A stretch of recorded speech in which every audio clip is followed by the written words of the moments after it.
જામનગરમાં આભ ફાટતા અનેક વિસ્તાર પાણીમાં ગરકાવ થઈ ગયા છે। અનેક વિસ્તારોમાં પાણી ભરાઈ ગયા છે। જળતાંડવના કારણે સ્થાનિક લોકો પારાવાર મુશ્કેલીનો સામનો કરી રહ્યા છે। તો ઘણા લોકોને એરલિફ્ટ પણ કરવામાં આવ્યા છે। ઘણા એવા ગ્રામ્ય વિસ્તારો છે, 20 જેટલા ગ્રામ્ય વિસ્તાર છે જે સંપર્ક વિહોણા બન્યા છે।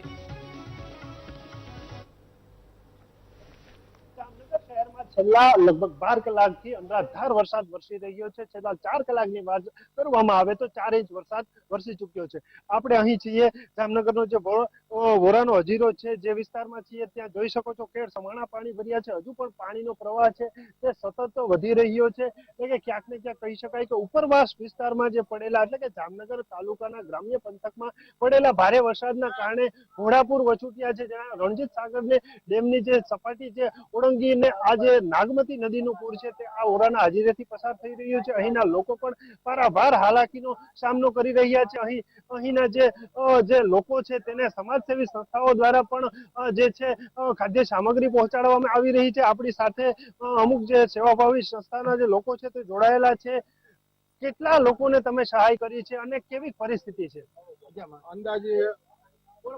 અંદાજે 500 જણાને અત્યારે અમે જમણવાર પહોંચાડી ચૂક્યા છીએ અને હજી અમારા પાસે 500 જણા ખાઈ લે તેટલું પડ્યું છે। કયા કયા વિસ્તારોમાં તમે સામગ્રી મોકલી છે અને કેવી પરિસ્થિતિ હતી? અત્યારે એની પહેલા અમે ગયા હતા ત્યારે બચુનગરમાં ગયા હતા। અહીંયા બહુ વિકટ પરિસ્થિતિ છે, કમરથી ઉપર પાણી આવેલું છે, એટલે અહીંયા જમવાનું પહોંચે એમ નતું, એટલે અહીંયા જમવાનું પહોંચાડ્યું છે। હવે આ કયો એરિયો છે?